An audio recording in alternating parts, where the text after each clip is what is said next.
Assalamualaikum. Hello dear, hello student. Welcome to my channel SGTH Official. आज का जो हमारे पास टॉपिक है वो है homeostasis in human. Homeostasis human में कैसा होता है आज हम पढ़ेंगे कि होमियोस्टेसिस इन ह्यूमन किस तरह होता है। चलो स्टार्ट करते हैं। होमियोस्टेसिस इन ह्यूमन जो है, जिस तरह मैंने पहले बताया था कि होमियोस्टेसिस हमारे पास ऑस्मोरेगुलेशन की वजह से भी हो सकता है और वो थर्मोरेगुलेशन की वजह से भी हो सकता है और एक्सक्रीशन की वजह से भी हो सकता है। तो हमारे पास ह्यूमन में ये तीनों होते हैं। थर्मोरेगुलेशन भी होता है, थर्मोरेगुलेशन, और हमारे पास ह्यूमन में ऑस्मोरेगुलेशन भी होता है और एक्सक्रीशन भी होता है। इन तीनों की वजह से हमारे पास होमियोस्टेसिस बरकरार होता है इनसाइड द ह्यूमन। सही ना? हमारे पास मुख्तलिफ आर्गन इन्वॉल्व है कि एक्सक्रीशन कौन कर रहा है, ऑस्मोरेगुलेशन कौन कर रहा है एंड थर्मोरेगुलेशन कौन कर रहा है। मैंने लिखा है different organ are responsible for the homeostasis in human. कि हमारे पास थर्मोरेगुलेशन के लिए कौन सा आर्गन इन्वॉल्व है, हमारे पास जो ऑस्मोरेगुलेशन है उसके लिए कौन सा आर्गन इन्वॉल्व है और एक्सक्रीशन के लिए कौन सा आर्गन इन्वॉल्व है। आज हम इसी टॉपिक पर बात करने जा रहे हैं। सबसे पहले मैंने लिखा है लंग्स इज अ होमियोस्टेटिक आर्गन। सबसे पहले लंग्स के बारे में मैं आपको बता दूं, लंग्स हमारे पास रेस्पिरेटरी सिस्टम का एक पार्ट है। रेस्पिरेटरी सिस्टम का क्या है?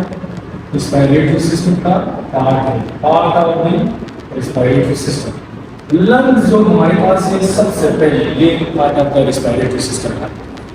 हमारे पास ये क्या कैसे होमियोस्टेसिस करता है कि it maintain the concentration of carbon dioxide. हमारे पास ह्यूमन के अंदर कार्बन डाइऑक्साइड की जो मेंटेनेंस है, कार्बन डाइऑक्साइड की जो मेंटेनेंस है वो हमारे पास कर रहा है लंग्स कर रहा है। कार्बन डाइऑक्साइड को किस तरह मेंटेन करता है? कार्बन डाइऑक्साइड को मेंटेन करता है ड्यूरिंग रेस्पिरेशन। हमारे पास रेस्पिरेशन होता है एवरी सेल और हर एक सेल से कार्बन डाइऑक्साइड जो है वो एज अ बाई प्रोडक्ट निकल जाता है और वो सेल जो है कार्बन डाइऑक्साइड को प्रोड्यूस कर लेता है। तो वो कार्बन डाइऑक्साइड जो है वो किसको दे देता है? ब्लड। किसको देता है? ब्लड। वो सेल जब रेस्पिरेशन कर लेगा कार्बन डाइऑक्साइड उसने दे दिया किसको? ब्लड को। फिर वो ब्लड डिफ्यूज कर लेता है इन द लंग्स। किसके जरिए डिफ्यूज हो जाता है? लंग्स में। लंग में वो चले आ जाता है अल्वेलाई में और अल्वेलाई की कैपिलरीज की वजह से वो हमारे पास क्या हो जाता है? डिफ्यूज हो जाता है इनसाइड द लंग्स। और लंग में भी स्पेशली इन द अल्वेलाई, जिस तरह गैसेस एक्सचेंज जहाँ पे होता है। तो कार्बन डाइऑक्साइड ब्लड से डिफ्यूज हो गया किसमें? लंग्स में। अभी लंग जो है उसको क्या करेगा? इल्यूमिनेट करेगा। किस तरह? इन द ब्लड कंसंट्रेशन जो कार्बन डाइऑक्साइड है वो ज्यादा है ना, जो कि हमारे पास रेस्पिरेशन में बना है, तो वो डिफ्यूजन के जरिए लंग्स में चला जाएगा from the higher concentration to lower concentration. और फिर हमारे पास लंग्स जो है वो रिस्पांसिबल होगा कि वो जब एक्सक्रीशन करेगा या ब्रीथिंग के जरिए हमारे पास जो कार्बन डाइऑक्साइड लंग में है एकम्युलेट हुआ है वो हमारे पास डिफ्यूजन के जरिए बाहर आ जाता है। सही है ना? तो इसी तरीके से लंग ऐसा होमियोस्टेटिक आर्गन है कि वो कार्बन डाइऑक्साइड को क्या कर रहा है? एलिमिनेट कर रहा है। एलिमिनेट क्यों कार्बन डाइऑक्साइड कर रहा है? Because carbon dioxide for toxic for human. Toxic for what? Toxic for human. It mean ये हमारे पास हार्मफुल सब्सटेंस है। सही है ना? वेस्ट मटेरियल है, इसलिए हमारे पास कार्बन डाइऑक्साइड हमने इस लंग के जरिए ऐड कर दिया। दूसरा है स्किन एज अ होमियोस्टेटिक आर्गन। दूसरा है स्किन एज अ होमियोस्टेटिक आर्गन। हमारे पास स्किन जो है वो हमारे पास टेम्परेचर को मेंटेन करता है। किसको मेंटेन करता है? टेम्परेचर को। और जो ऑर्गन ये परफॉर्मेंस कर रहा है या वो ऑर्गेनिज्म जो टेम्परेचर को मेंटेन करता है उसको हम कहते हैं थर्मो रेगुलेशन। तो थर्मो रेगुलेशन हमारे पास कौन कर रहा है? ये स्किन कर रहा है। सही है? स्किन कैसे करता है आज हम पढ़ते हैं। हमारे पास वार्म कंडीशन जब गर्मी होती है तो फिर किस तरह हमारे पास ये करता है? हमारे पास गर्मी में skin release sweat by sweat gland. हमारे पास ये जो आपसे पसीना छूटता है तो वो हमारे पास कौन सिक्रीट कर रहा है? वो स्वेट ग्लैंड होता है। और वो स्वेट ग्लैंड किधर होता है? स्वेट ग्लैंड हमारे पास स्किन के डर्मस लेयर में प्रेजेंट होता है। कौन से लेयर में? डर्मस लेयर में।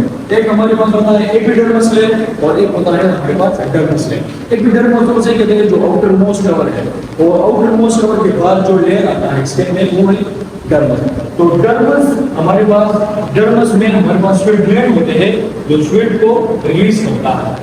Then excess body heat escape in the evaporation, और उसी स्वेट ग्लैंड की वजह से ज्यादा हमारे पास जितने भी हीट होती है वो क्या हो जाता है?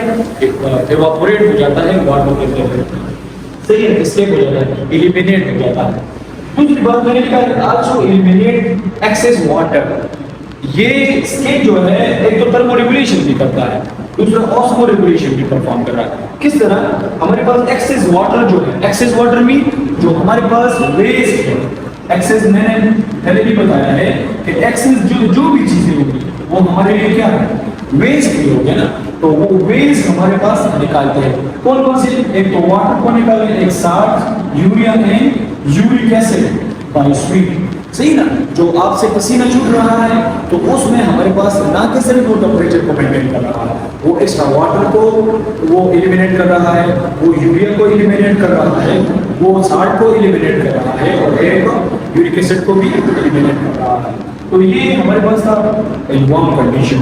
हमारे पास कूल कंडीशन, अगर सर्दी है, अगर सर्दी है तो फिर कैसे स्किन ऐसा स्टडी है तो हमारे पास स्किन की जो डर्मस लेयर के नीचे हमारे पास एक और लेयर होता है जिसको हम कहते हैं फैटी लेयर।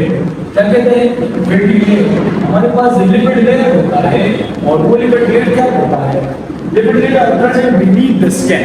डर्मस के नीचे एक लेयर होता है जिसको हम फैटी लेयर कहते हैं, which insulate the body. Which insulate, insulate mean ना हीट उससे बाहर जाता है और ना उससे हीट एंटर हो जाता है। सही इंसुलेट काम करता है कि जिसमें हीट ट्रांसफर नहीं होता, जिसमें हीट क्या होता है? ट्रांसफर नहीं होता, नो हीट ट्रांसफर। तो इसकी वजह से एक कूल कंडीशन हम जो है वार्म या गर्मी महसूस कर सकते हैं इस फैटी लेयर की वजह से। उसके बाद है कंट्रैक्शन ऑफ स्मॉल मसल। हमारे पास वार्म कंडीशन में दूसरे, सॉरी कोल्ड कंडीशन में दूसरा काम क्या करता है? Contraction of small muscle. छोटे छोटे मसल जो है वो कंट्रैक्ट हो जाते हैं अटैच टू एयर, और वो बालों के साथ, स्किन के हमारे पास बाल है वो उसके साथ अटैच हो जाते हैं एंड फॉर्म गूज़बम्प्स। आपने देखा होगा कि हमारे पास सर्दी में जब ज्यादा सर्दी हो जाती है तो आपके जितने भी बाल होंगे वो कड़े हो जाते हैं, और उसको हम गूज़बम्प कहते हैं। सही ना? Standing of ear. क्या? Standing of ear. लेकिन ये स्टैंडिंग ऑफ ईयर जो है वो हमारे पास सिर्फ और सिर्फ कूल कंडीशन है। सही है? हमारे पास it create an insulated blanket of warm air. ये इट क्रिएट भी इट फैटी लेयर, जो फैटी लेयर जो है ना वो क्रिएट करता है इंसुलेटिंग एज अ ब्लैंकेट काम करता है, कंबल जैसा काम करता है, और आप जो एक्सटर्नल एनवायरनमेंट के जो टेम्परेचर होता है उससे आप कम महसूस करते हो, आपकी कंडीशन क्या होगी? कम होगी। और दूसरी बात मैंने पहले लेक्चर में बताया था कि हमारे पास जो स्किन काम करता है वो टेम्परेचर को कैसे राइज करता है, टेम्परेचर को किस तरह करता है कि वो हमारे पास शिवरिंग मूवमेंट की वजह से करता है। किसकी वजह से? शिवरिंग मूवमेंट की वजह से हमारे पास shivering movements of vulnerability muscle, invulnerability muscle,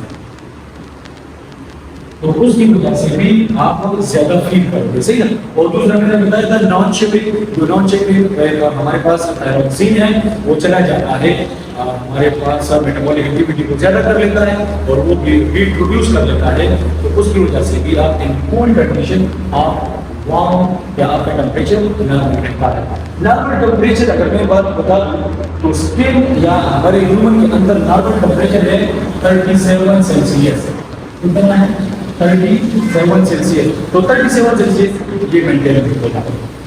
एक हमारे पास किडनी ऐसा केमिस्ट्री है, किडनी भी हमारे पास केमिस्ट्री आ जाता है। किस तरह? सबसे पहले तो ये ब्लड फिल्ट्रेशन करता है। ब्लड फिल्ट्रेशन क्यों करता है कि जितने भी नाइट्रोजनस वेस्ट होते हैं वो इसको क्या करेगा, ब्लड से एलिमिनेट करेगा। ब्लड से क्या करेगा, एलिमिनेट करेगा। ब्लड से ब्लड फिल्ट्रेशन के जरिए किडनी वो हमारे पास नाइट्रोजन वेस्ट को एलिमिनेट करेगा। फॉर्मेशन ऑफ यूरिन, इसी नाइट्रोजनस वेस्ट से हम इंशाल्लाह उसमें पढ़ेंगे लेक्चर्स में ये किस तरह बनाते हैं फॉर्मेशन ऑफ यूरिन। लेकिन इधर मैं आपको इतना बता दूं कि इसी नाइट्रोजनस वेस्ट से हमारे पास यूरिन बनता है, और यूरिन जो है वो हमारे पास किस में बनता है, किडनी में बनता है। समझ आ रही है? किडनी में बनता है, फिर चला जाता है यूरेटर से, और यूरेटर में स्टोर होता है, और यूरेथ्रा के जरिए यूरिनेशन करते हैं। एलिमिनेशन ऑफ नाइट्रोजनस वेस्ट, ये नाइट्रोजनस वेस्ट जो है ये किस में प्रोड्यूस हुआ, ये ब्लड फिल्ट्रेशन में प्रोड्यूस हुआ। जब ब्लड फिल्ट्रेशन हुआ, नाइट्रोजनस वेस्ट बन गई, तो वो एलिमिनेट करेगा। एलिमिनेट करेगा वो तो कौन एलिमिनेट करेगा, किडनी एलिमिनेट करेगा ब्लड से।